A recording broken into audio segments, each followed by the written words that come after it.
Wife's secret desire for infidelity.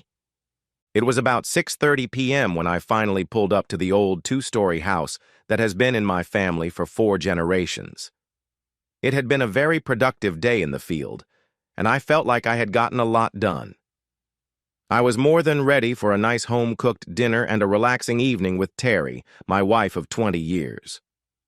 I've done it all, I thought as I rested from the day's work. Sure, working on the farm is hard, but the rewards more than make up for it. Plus, I had the best wife anyone could wish for. Terry was a wonderful girl, always so warm, friendly, and loving.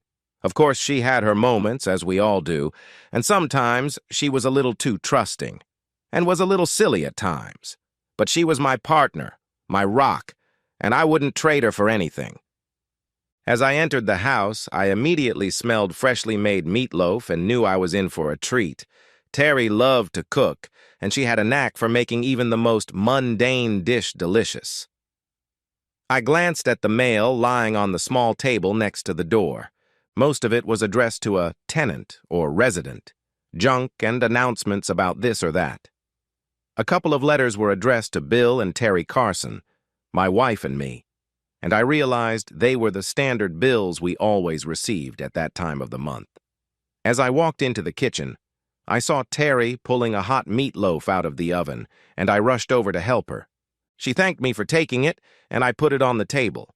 After that, I went to the bathroom on the second floor and washed my face. When I came back, the rest of dinner was waiting for us on the table. "That smells so good, honey," I said as I sat down at the table.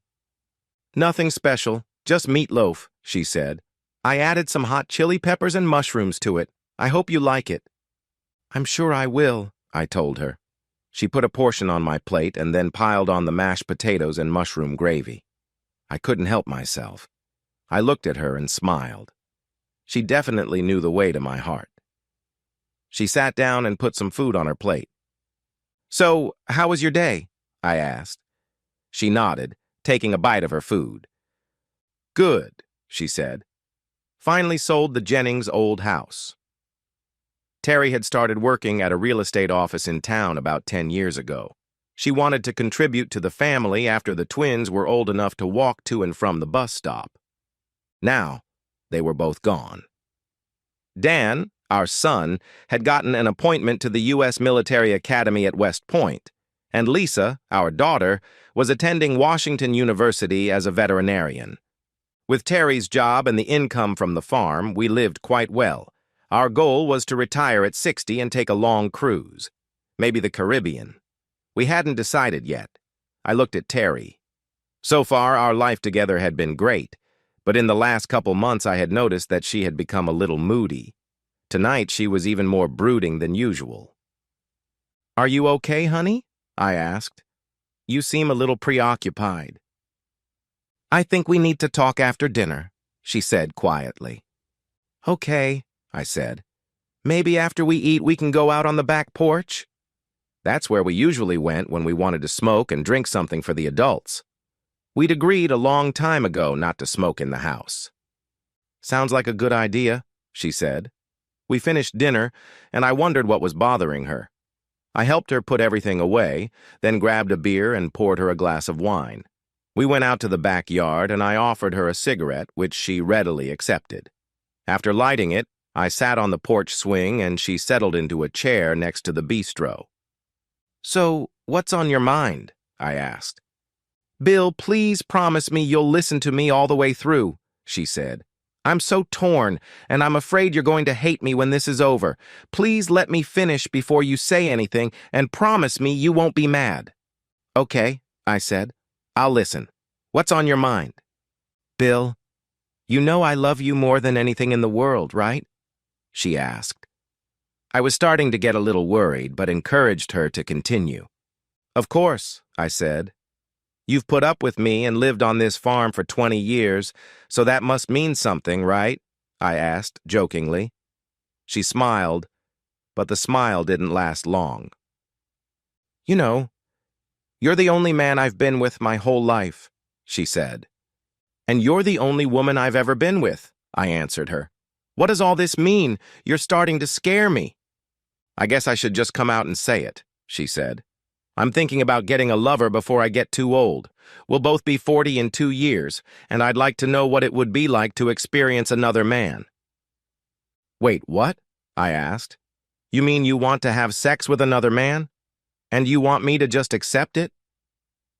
"Yes, that's exactly what I'm saying," she answered me. "It doesn't affect you, and it doesn't have to change anything between us. I'll still love you as much as I do now.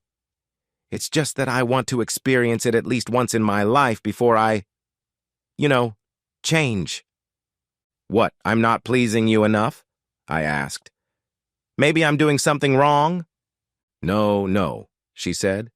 "You're a wonderful lover. I've just never had anything to compare you to.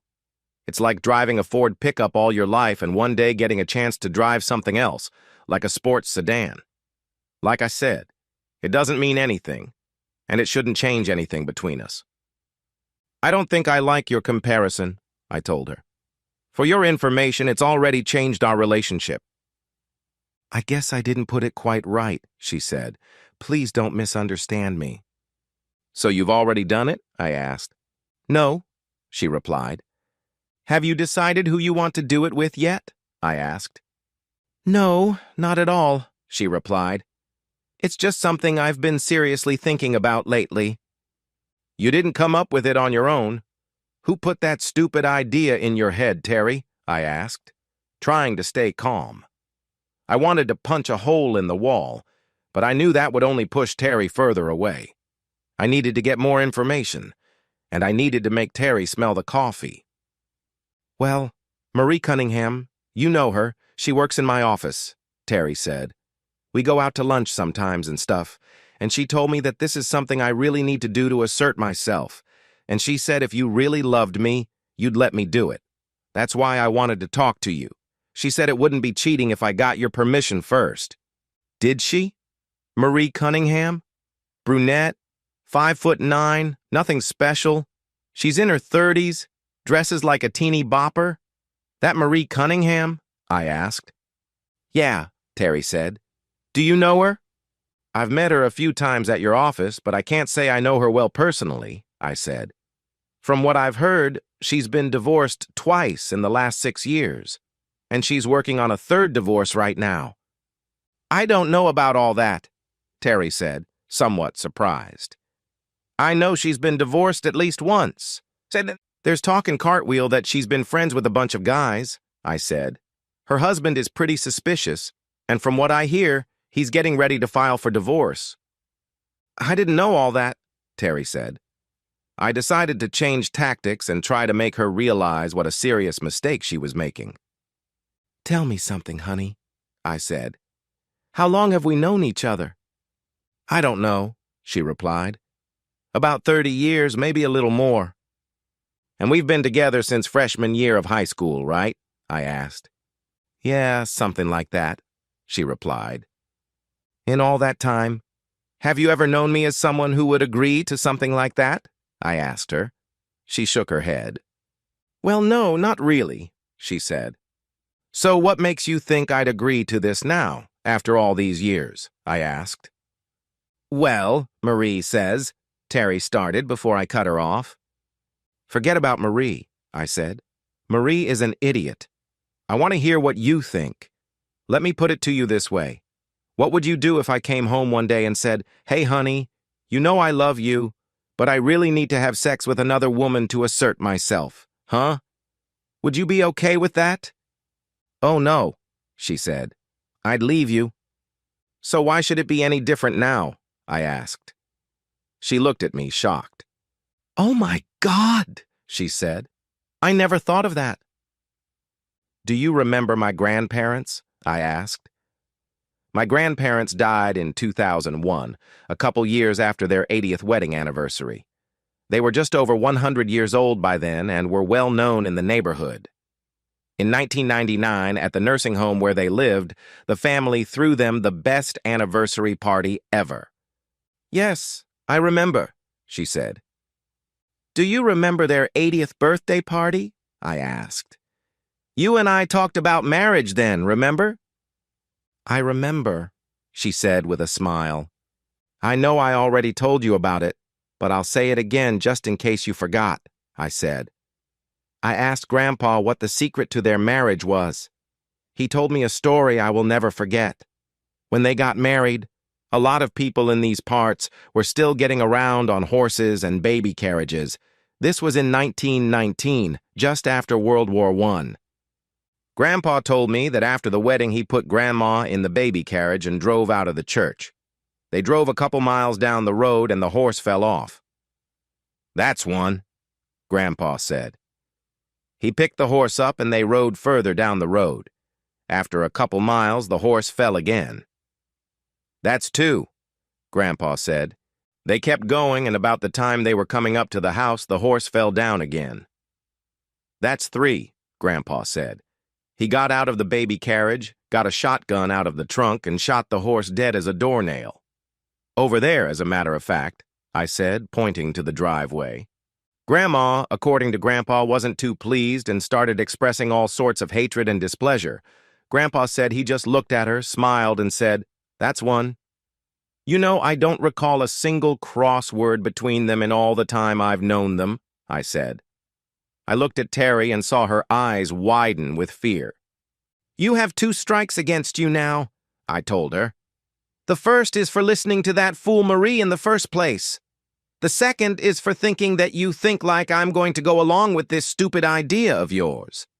Even if you haven't already, there will be those who say I should leave you on the road like Grandpa left the horse." "You mean you'd really kill me?" asked Terry, shocked. "No, but it would be tempting," I said. "The truth is, I still love you, even as stupid and gullible as you sometimes are, and I have many years invested in you." "You think I'm stupid?" she asked in a thin voice. "Sometimes," I said. "Remember that little incident with the sandwich?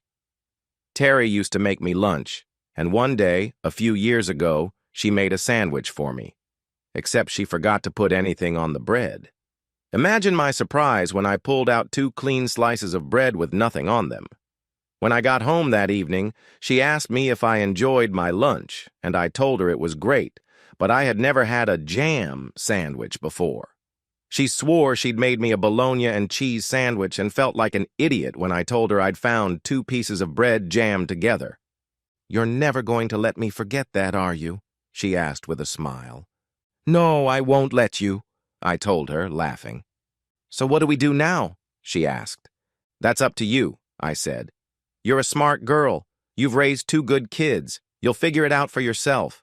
I've never told you what to do before, and I'm not going to start now. Just know this. I will absolutely not be your cuckold, and I will not tolerate disrespect. Think of it this way.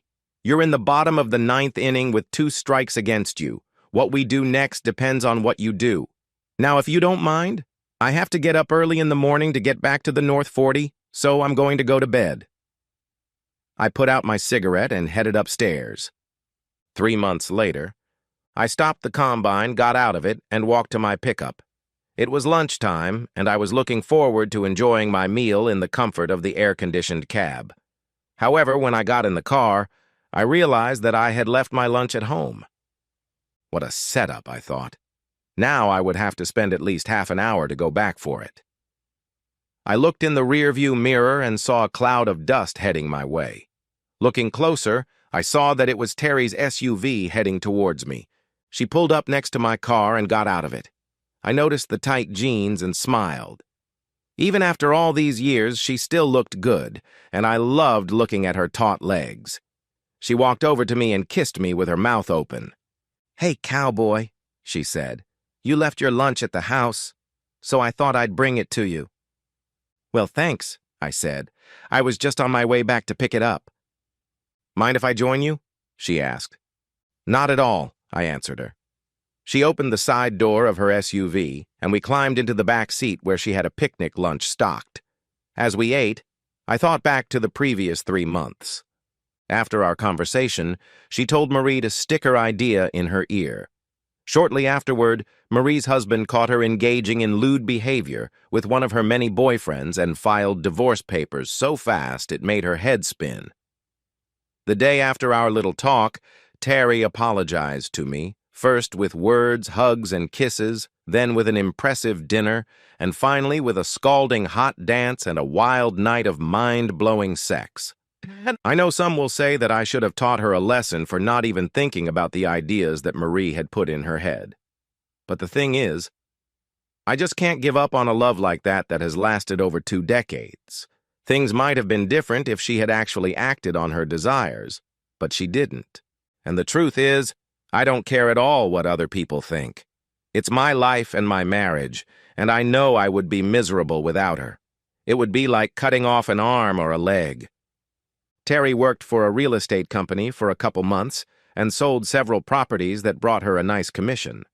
After analyzing our finances, she realized that we had enough money in all of our accounts to live comfortably in retirement if we chose, so she quit her job and became a stay-at-home wife.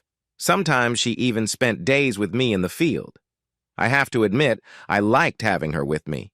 After we ate, she pulled out a jar of whipped cream. "This is for our dessert," she said with a sly smile. I looked in the basket but couldn't find anything to put them on.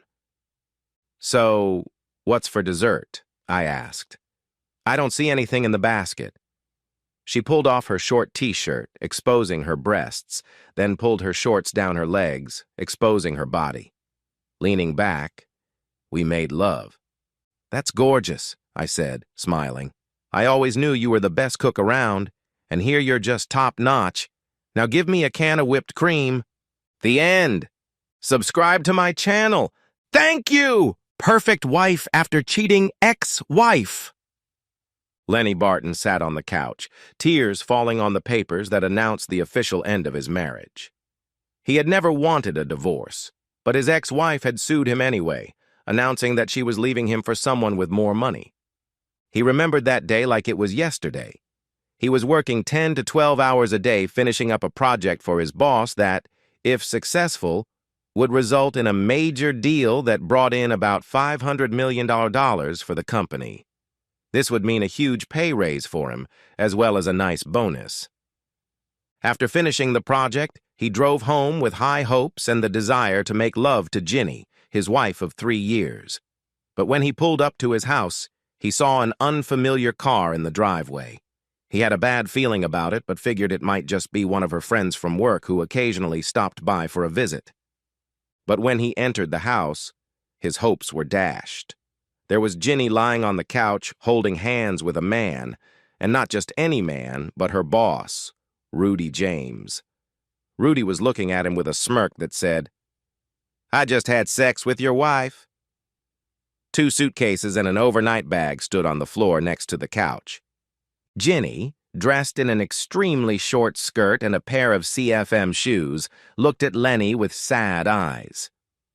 "I'm sorry, Len," she said, "but Rudy and I are leaving." "What do you mean we're leaving?" asked Lenny. "Well, actually, I'm leaving you for Rudy," she said. "I'm sorry, but he's richer and bigger than you, and I just, well, kind of fell in love with him. So I'm leaving you because I refuse to cheat on you behind your back anymore." "What?" shouted Lenny. "How long have you two been sleeping together?" "I don't know," said Ginny. "Maybe a couple months. You've been so busy with work lately that I thought you didn't love me anymore. So Rudy invited me over, and we've been doing it about 3 times a week." "3 times a week?"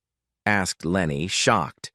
"You haven't even been with me that many times in the last month. You're a cheater."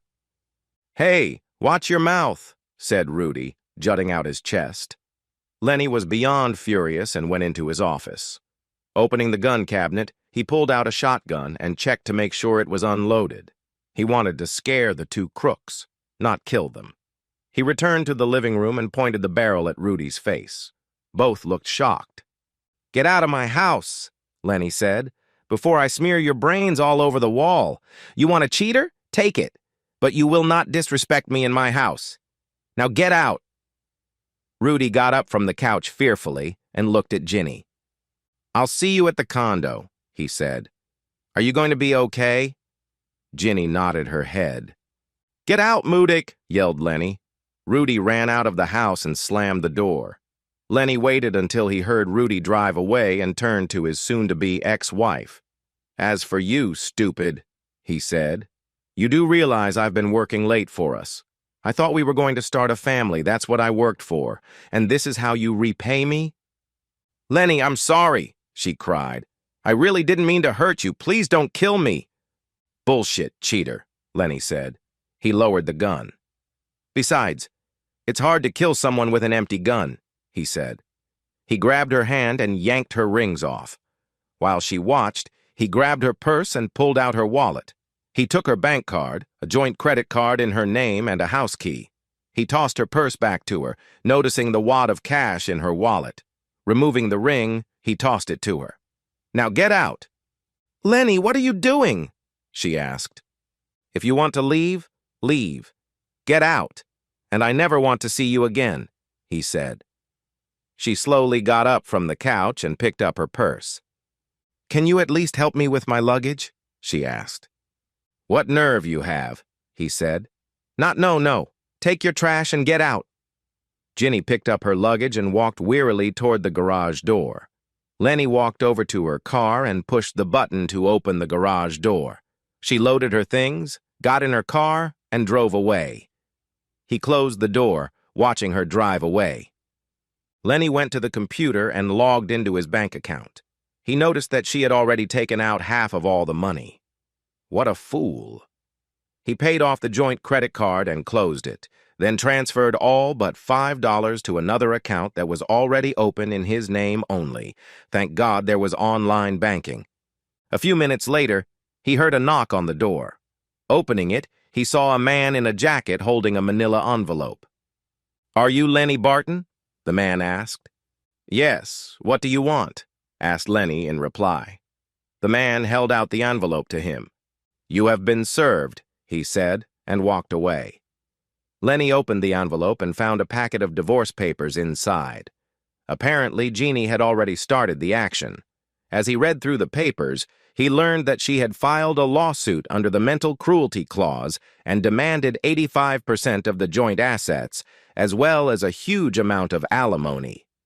He began looking for a lawyer and, seeing that it was too late to contact anyone, made a list of potential lawyers who could represent him. Shocked, angry, and hurt, he leaned back on the back of the couch and cried. He couldn't believe this was happening to him. He thought he had found his soulmate in Ginny. He thought everything was fine between them, and she gave no signs that she was having problems. The thing was, she wasn't the first person to do this to him. He thought back to his life. He had dated a few girls in high school and had fallen in love with a few in college. However, they all ended up ripping his heart out, leaving him for another guy. After college, he met and fell in love with another girl and even bought a ring, preparing to pop the question to her. But the day before he proposed to her, he noticed her cuddling with another guy. He asked her about it and was told that she had fallen in love with the guy. It took a few months, but he finally met Jeannie and started dating her. 6 months later, he asked her to marry him, and she said yes. But now, it had all turned to ashes. In the old days, he could turn to his cousin Randy, who always lifted his spirits by telling him that not all women were cheaters, and there were still plenty of fish in the sea. She had always lifted his spirits, but she was no longer around, having left after her nasty divorce from her cheating and abusive asshole husband. So he did the next best thing. He got drunk. He didn't care, since he didn't have to go to work the next day. After waking up, he did his morning chores and then started calling lawyers. It took quite a while, and he ended up going around to 4 lawyers, but finally found one who wasn't a man-hating fool looking only for billable hours. After months of haggling and threats, the lawyer finally got Ginny to give up her mental cruelty and go to irreconcilable differences. He also got her to accept what she had already taken out of their bank account and give up her demand for alimony, since she was earning as much as he was and living with her rich lover. This was possible because the private investigator they hired had obtained clear photos and videos of her having sex with her lover in various locations. It had folded like a cheap chair after being presented with clear evidence of her own infidelity and warned that the photos and videos could easily be shared with her family and friends and possibly end up on the internet. He'd considered getting revenge on the asshole she'd cheated with, but decided that living with Ginny was revenge enough. So now it was over. He should have been happy, but he wasn't. Instead, he felt empty. He was sad, lonely, depressed, and worse, horny. Then he got a call from Randy. "Hi, cousin," she said, answering the phone. "What's up?" "I'm in town and just wondered if we could get together," she said. "Yeah, sure," Lenny said. "Do you want to come over and get drunk with me or what?" "Well, if you intend to get drunk, I'll come," she said. "What will Ginny think?" "I don't care what Ginny thinks anymore," he said.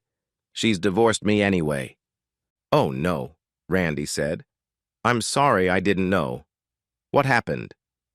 "The usual," he said. "I came home from work and caught her with her lover. She just announced she was leaving with him and then served me with divorce papers." "Oh my God," she said. "That sucks." "Yeah," Lenny said. "The divorce just became final."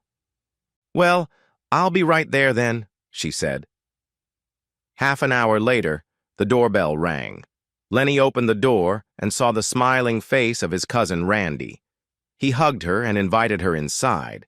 He couldn't resist watching her walk into the room wearing a thin t-shirt with no bra and tight jean shorts. If she wasn't his cousin, he would have hit on her himself. He got them each a beer and they settled into his front room to socialize. They weren't just cousins, they were the closest of friends.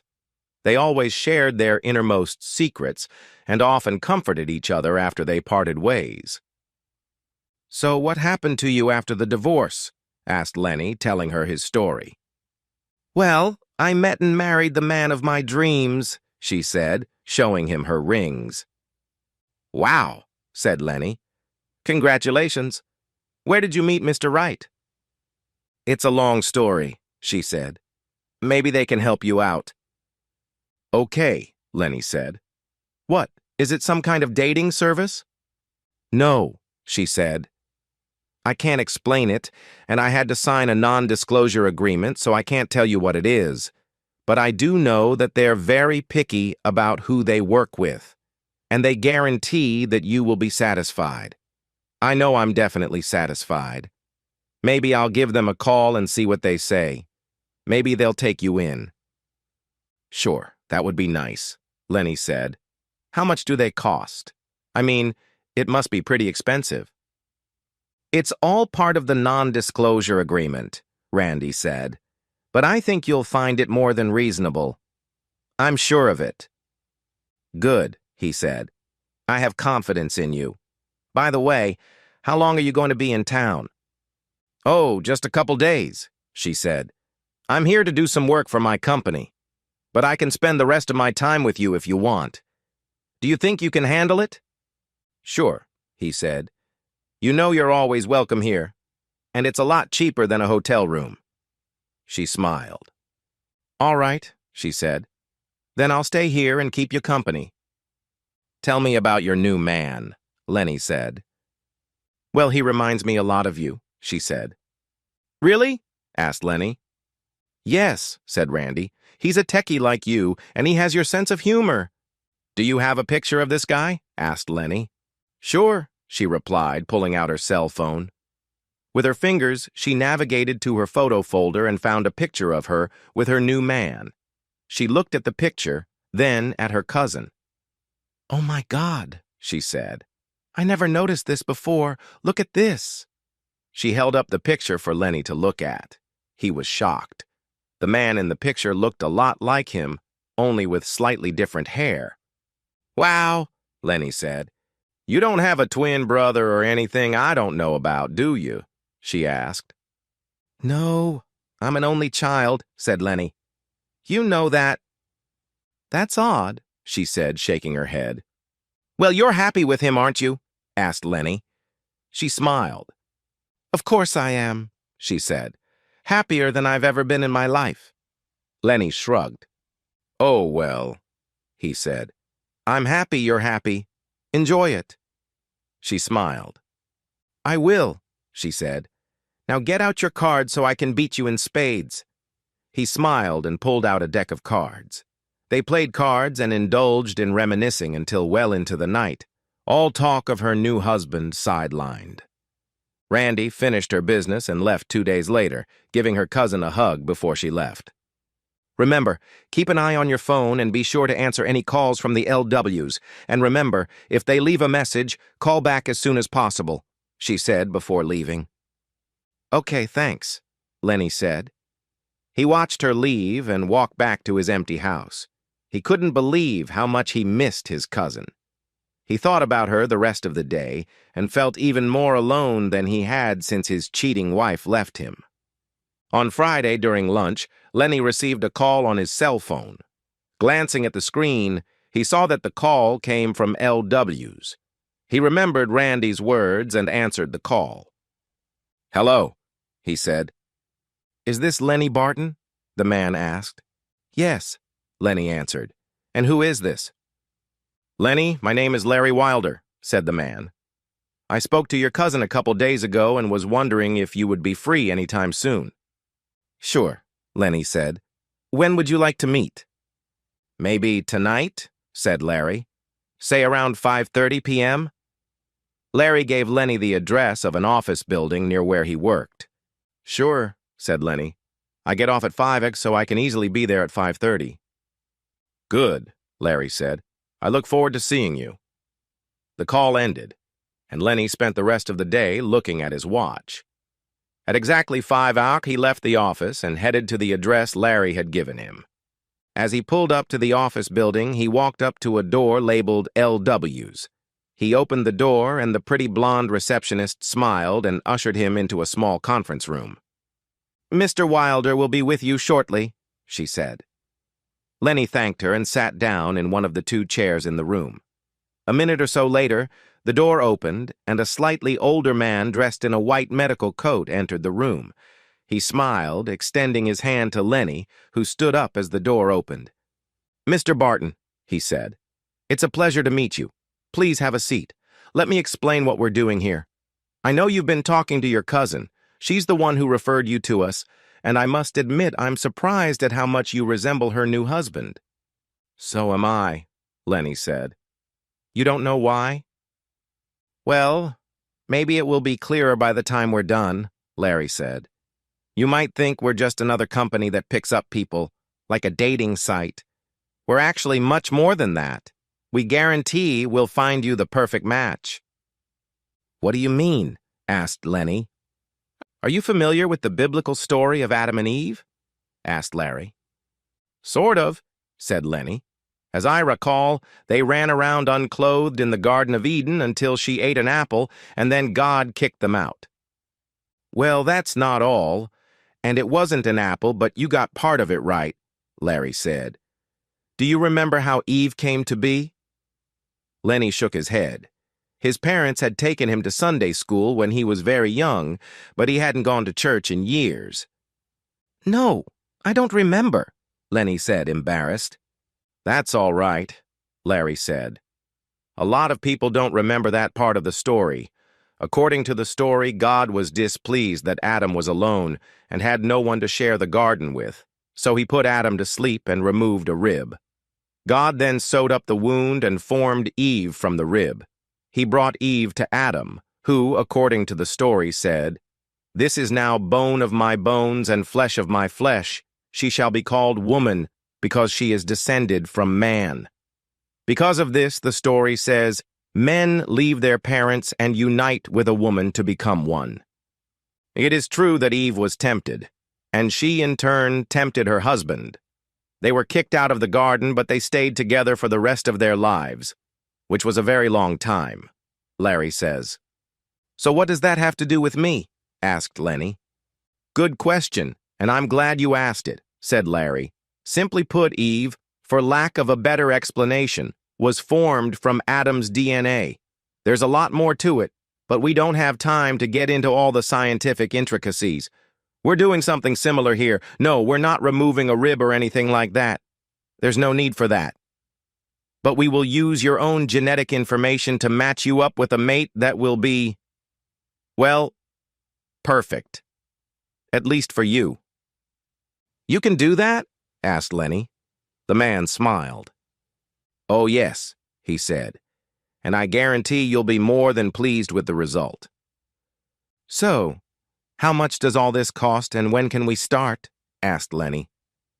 Well, said Larry, we're not billing you and we don't want any money. We have everything we need, but we ask that when the time comes, you send someone to us, and we will require that you sign a comprehensive agreement that spells out all the terms.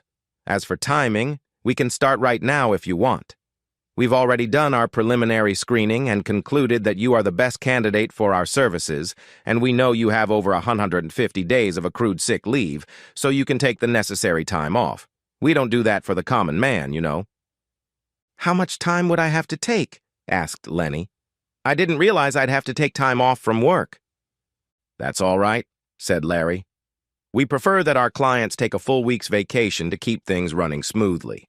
Some of our clients sometimes need time to recover and adjust. Since you are fairly young and in good shape, that shouldn't be a problem. We've already received permission for your vacation, but if you don't want to complete the procedure, just say the word, and we'll release you from all obligations. You've already gotten the authorization? Asked Lenny.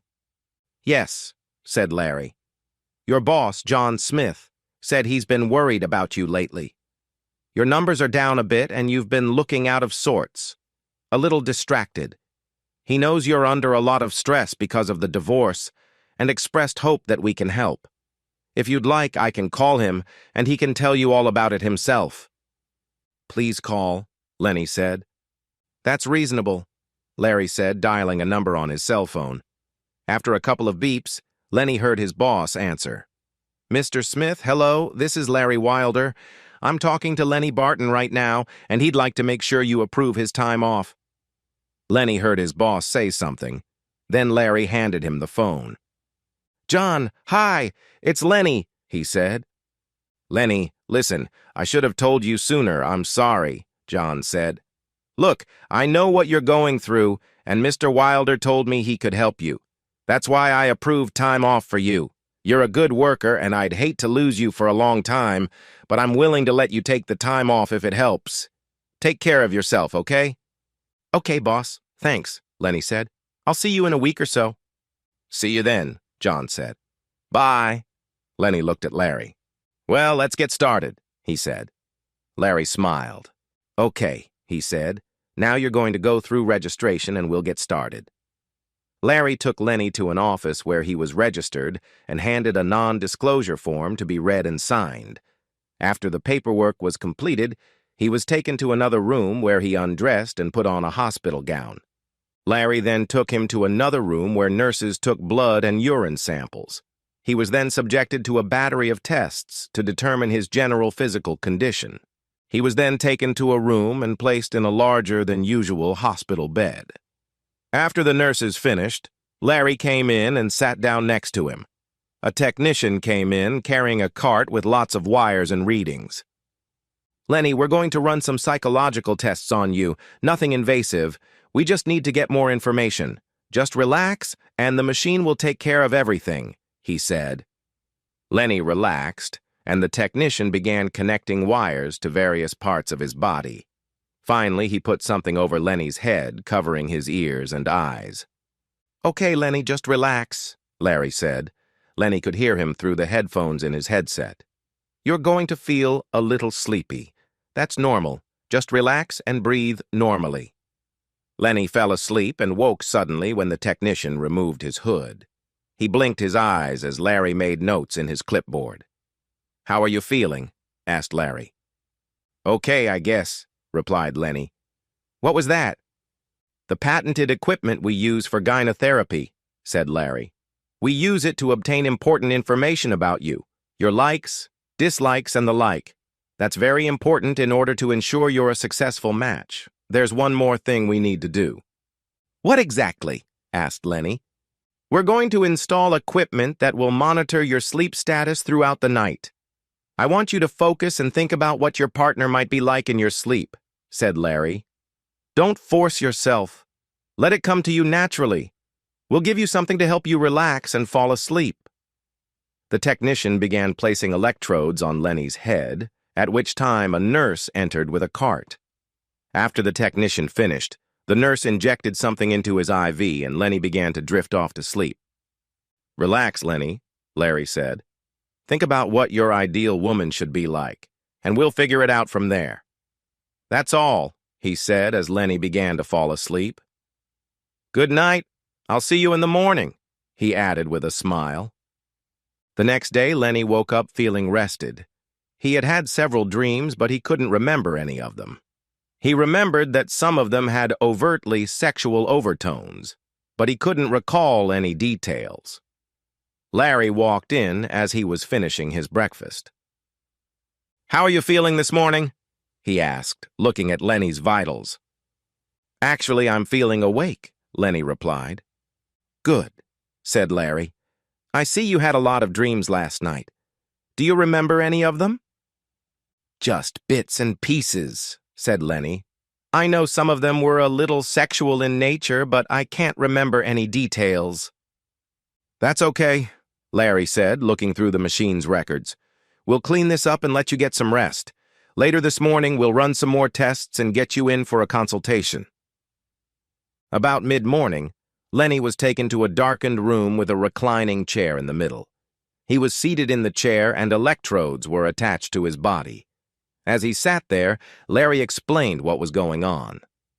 "We're going to test your galvanic skin response to various stimuli," he said. "Pictures will flash before your eyes in rapid succession. Don't try to concentrate on the pictures. They will flash too fast for you to fully realize what they are. The equipment will register your reaction. Now just relax." The technician fastened a helmet with a set of darkened eyepieces on his head. Soon, a series of photographs appeared on the screen.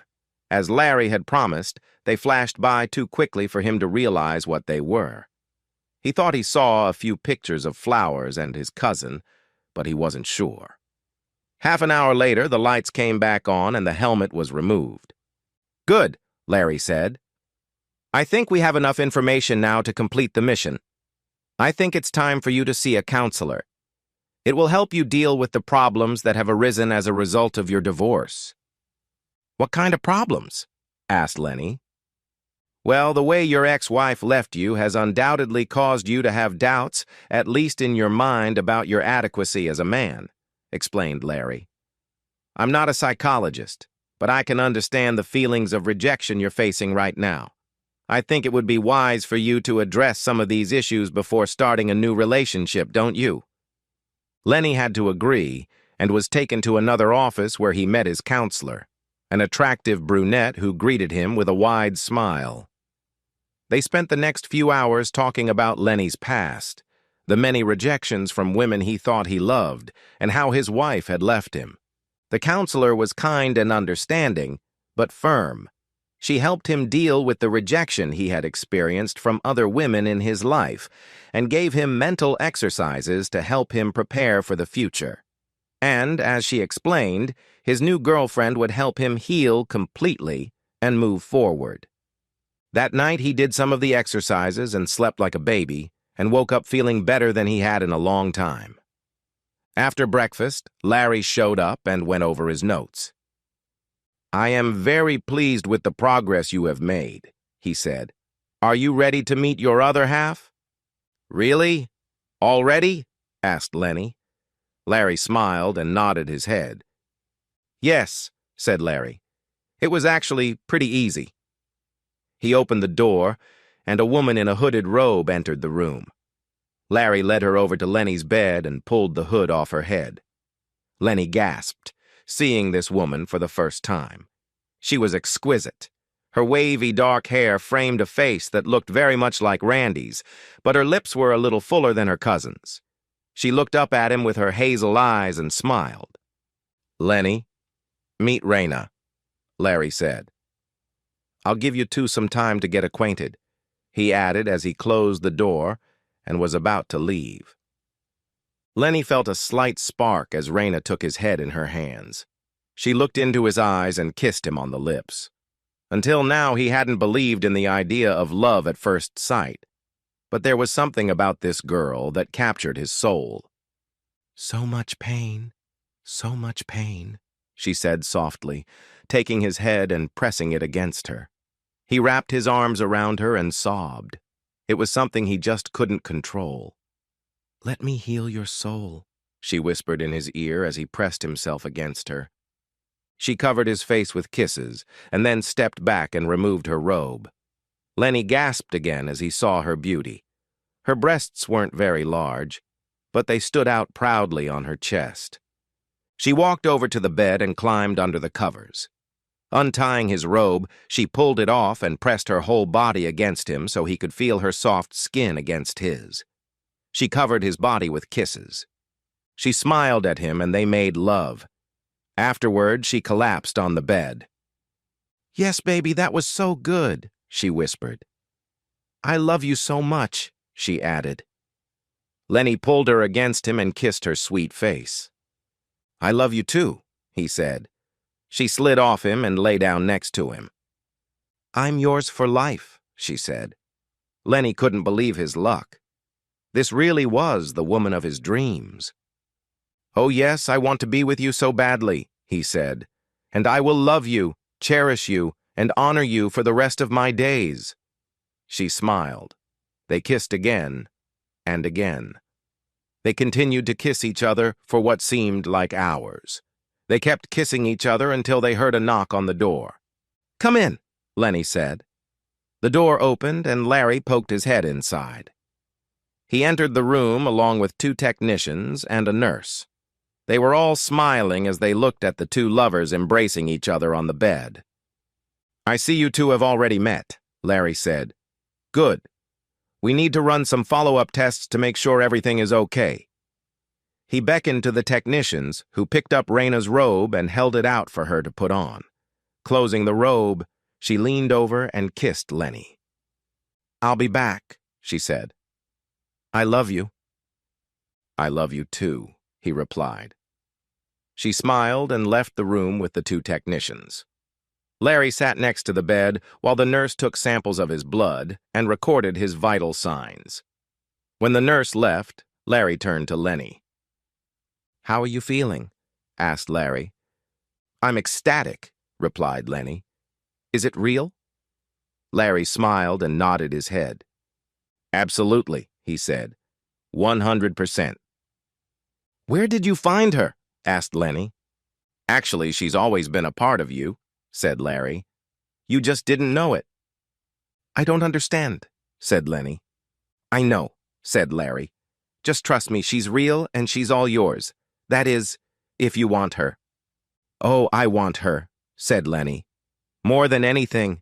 In all my life, I've never felt so much love for anyone. I can't explain it." "That's good," Larry said. "And perhaps it's good that you can't fully explain it. But I have 1 or 2 questions for you." "What are they?" asked Lenny. "How close are you to your cousin, Randy?" asked Larry. "Well, we've always been very close," said Lenny. "She's always been close to me." "Were you ever close to each other?" asked Larry. Lenny shook his head. "Oh, no," he said.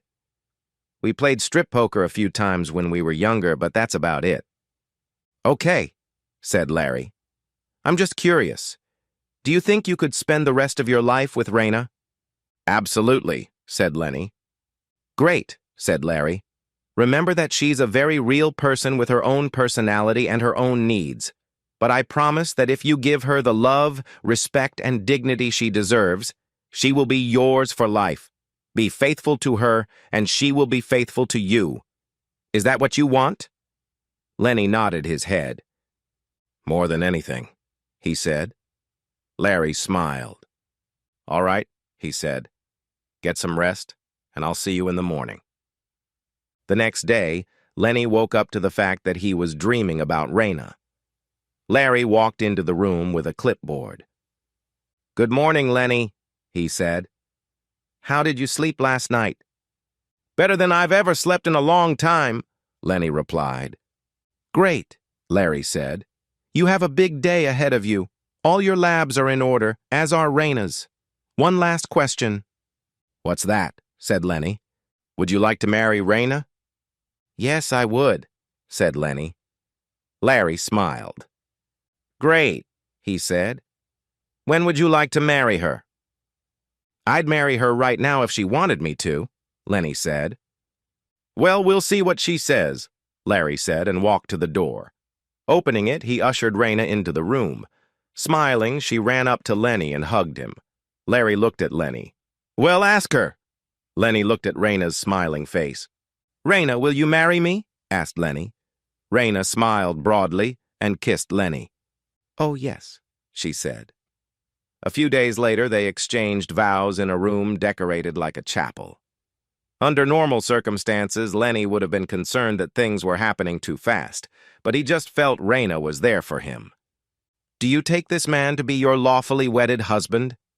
Raina was asked by the preacher. She looked at Lenny with love in her eyes. Oh, yes, for all time, she said. Then I pronounce you husband and wife, said the preacher. You may kiss your bride, he said, looking at Lenny. Lenny kissed his new wife, feeling happier than he had ever felt in his life. Take me home, my husband, she said. Make love to me, please. Larry stood at the door as Lenny and Raina came out of the makeshift chapel. Congratulations, and remember, Larry said as he handed Lenny a card, LW stands for Satisfaction Guaranteed. The end? Subscribe to my channel. Thank you.